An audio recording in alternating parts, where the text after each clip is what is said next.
Nikel adalah salah satu komoditas yang memiliki nilai strategis bagi Indonesia. Nikel digunakan sebagai bahan baku industri baterai kendaraan listrik, yang merupakan salah satu sektor prioritas pemerintah.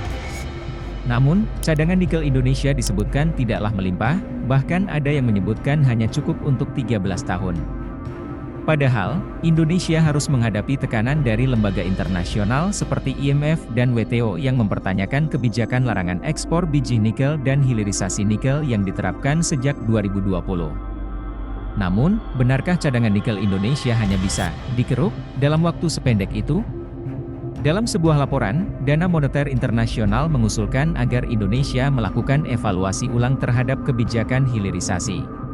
Selain itu, IMF juga meminta Indonesia mempertimbangkan untuk secara bertahap mencabut kebijakan pelarangan ekspor biji nikel yang telah berlaku sejak 1 Januari 2020. Laporan tersebut berjudul IMF Executive Board Concludes 2023 Artikel 4 Consultation with Indonesia.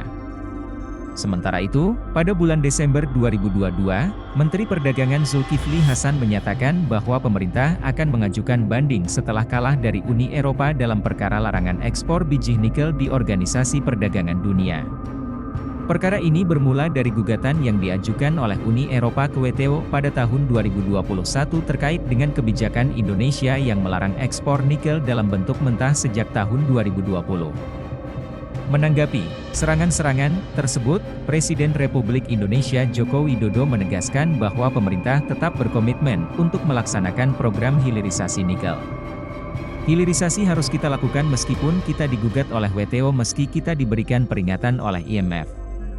Apapun, barang ini harus kita teruskan, kata Jokowi dalam pidato sambutan, pengukuhan pengurus APindo 2023 hingga 2028, di Jakarta, Senin, 31 Juli 2023. Di awal tahun 2023, isu perpanjangan umur tambang nikel menjadi sorotan karena para penambang nikel dinilai terlalu gencar dalam mengeksploitasi komoditas nikel sehingga berdampak pada menipisnya cadangan nikel dan rusaknya lingkungan.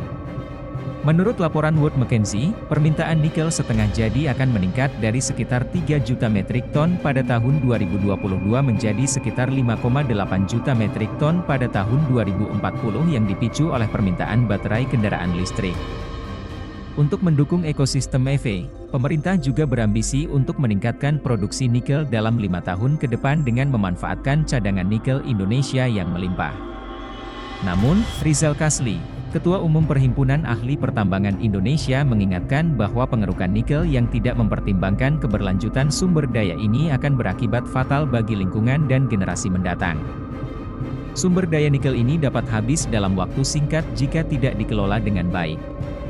Rizal menuturkan, saat ini umur cadangan biji nikel di Indonesia hanya sekitar 13 tahun dengan asumsi kapasitas smelter yang berteknologi pirometalurgi yang mengolah biji nikel kadar tinggi mencapai 100 juta ton per tahun.